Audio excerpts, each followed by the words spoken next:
Je comprends que la situation reste tendue entre Israël et le Hamas à Gaza. Les forces de défense israéliennes ont mené une série d'opérations et de frappes contre le Hamas et des cibles militantes dans la bande de Gaza, dans le but de neutraliser les menaces et d'empêcher de nouvelles attaques contre Israël. Il est évident que les raids et les attaques se concentrent sur des sites stratégiques, notamment les centres de commandement, les sites de lancement de roquettes et les dépôts d'armes appartenant à des groupes militants. Cease Measures visent à affaiblir les capacités opérationnelles du Hamas et à dissuader toute tentative d'attaque supplémentaire contre Israël depuis Gaza. Les tunnels ont toujours constitué un défi majeur pour Israël, car ils ont été utilisés par des groupes militants pour cacher, stocker des armes et mener des opérations. 6 tunnels souterrains constituent une cible critique dans la stratégie de défense d'Israël, et des ressources considérables ont été consacrées à la détection et à la neutralisation de ce type d'infrastructures clandestines. Il est toutefois important de noter que les actions militaires dans cette région peuvent également déclencher des réactions et une escalade de la part de l'opposition, ce qui pourrait accroître les tensions et les conflits dans la région. Le défi consiste à trouver un équilibre entre la sécurité d'Israël et l'atténuation des risques de représailles et d'augmentation potentielle de la violence.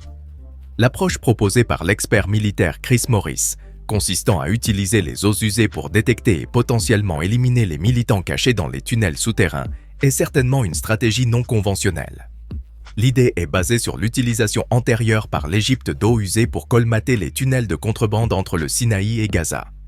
Cette tactique, si elle est mise en œuvre, pourrait représenter un défi pour les militants cachés dans les tunnels, car l'utilisation des eaux usées pourrait rendre difficile leur maintien et leur déploiement efficace dans ces espaces souterrains.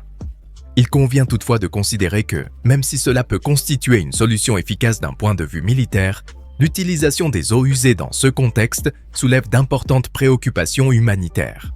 Cette méthode pourrait encore aggraver la crise humanitaire déjà critique dans la bande de Gaza, où des millions de personnes sont déjà confrontées à des conditions extrêmement difficiles. En outre, cette stratégie pourrait soulever des préoccupations éthiques et morales quant au traitement des civils et à son impact global sur la population, dans la mesure où la contamination des eaux usées pourrait avoir des conséquences dévastatrices sur la santé publique et l'environnement. Il est essentiel de prendre en compte à la fois les avantages potentiels et les implications humanitaires et éthiques lors de l'examen de la faisabilité et de la mise en œuvre de ce type de stratégie dans un conflit aussi complexe que celui de Gaza. La description de l'utilisation des écoles comme centre multifonctionnel en plein conflit entre les troupes israéliennes et le Hamas est inquiétante. Le fait que les salles de classe, à l'origine des lieux d'enseignement, soient désormais devenues des espaces utilisés à diverses fins militaires illustre la dure réalité de la manière dont les conflits armés affectent les communautés civiles et les institutions de base. Les écoles transformées en centres de commandement, en entrepôts d'armes et en logements pour le personnel militaire démontrent les effets dévastateurs de la guerre sur la vie quotidienne et les infrastructures civiles. Les dégâts subis par ces sites éducatifs, notamment les impacts de balles et les dégâts des bombardements, sont un triste rappel de la violence qui prévaut dans la région. Le récit du lieutenant-colonel Tomer sur les opérations du 50 bataillon et sa trajectoire depuis le sud d'Israël jusqu'à la frontière nord et enfin jusqu'à la bande de Gaza met en évidence l'intensité et l'ampleur de la mobilisation militaire en réponse aux menaces posées par les groupes armés dans la région.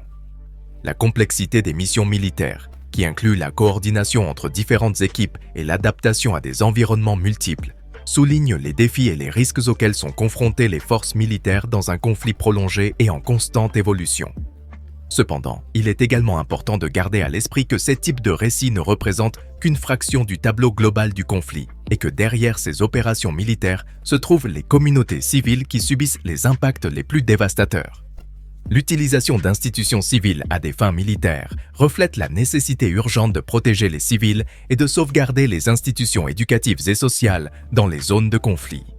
Le récit de Tomer sur les opérations dans le nord de Gaza et les difficultés rencontrées pour utiliser efficacement les chars dans des zones densément peuplées, telles que les camps de réfugiés, mettent en évidence les défis tactiques auxquels sont confrontées les forces militaires dans un environnement urbain restreint. La description de la consolidation du contrôle israélien dans le nord de Gaza, marquée par la présence de drapeaux et la mise en place d'infrastructures, suggère une tentative de sécuriser les zones nouvellement occupées et de fournir des services de base aux forces déployées. L'incident tragique qui a entraîné la mort du capitaine Benny Wise et des soldats blessés lors d'un affrontement avec des membres du Hamas souligne la dangerosité et l'imprévisibilité des combats dans la région. Les tactiques d'embuscade employées par les militants du Hamas mettent en évidence leur capacité à opérer sur un terrain familier et leur capacité à s'adapter à différents scénarios de conflit. Le commentaire de Tomé sur la nature évasive et adaptative de l'ennemi, en le comparant à une souris qui se déplace et s'adapte selon les circonstances, illustre la complexité d'affronter un adversaire qui bénéficie de sa connaissance du terrain et de ses tactiques d'évasion et de dissimulation. Ce récit donne un aperçu de l'environnement opérationnel et des stratégies tactiques utilisées par les forces israéliennes et les groupes militants à Gaza, démontrant la complexité et l'intensité du conflit dans la région. Il est toutefois important de souligner que ces opérations ont un coût humain important et soulignent la nécessité de rechercher des solutions pacifiques et une résolution diplomatique à long terme du conflit en cours. En 5 heures, entre 11 et 20 militants auraient été tués, tandis que nos forces n'ont subi aucune perte humaine. Lors de leur avancée dans la zone, les soldats ont découvert de multiples tunnels et une énorme quantité d'armes appartenant au Hamas. Le plus marquant pour tous a été la quantité importante d'armes sous le contrôle du dit groupe, soulignant l'importance stratégique de ces tunnels dans le transfert d'armes vers Gaza, qui serait pratiquement impossible sans ces passages souterrains. Au cours des derniers jours des combats à Shati, le bataillon 50 a éliminé au moins 13 membres du Hamas, dont quelques-uns seulement étaient directement impliqués dans les combats, tandis que les autres participaient à des activités préventives. L'opération de nettoyage de Shati, désormais encerclée par les forces blindées, a été menée avec prudence en raison de la présence de pièges explosifs et des risques d'embuscade préparés par le Hamas. Parallèlement à ces affrontements, des progrès positifs ont été enregistrés dans les services de communication à Gaza, rétablissant des services téléphoniques et Internet limités. Cela a été possible grâce à la distribution de carburant qui a permis la réactivation des générateurs qui alimentent ces réseaux.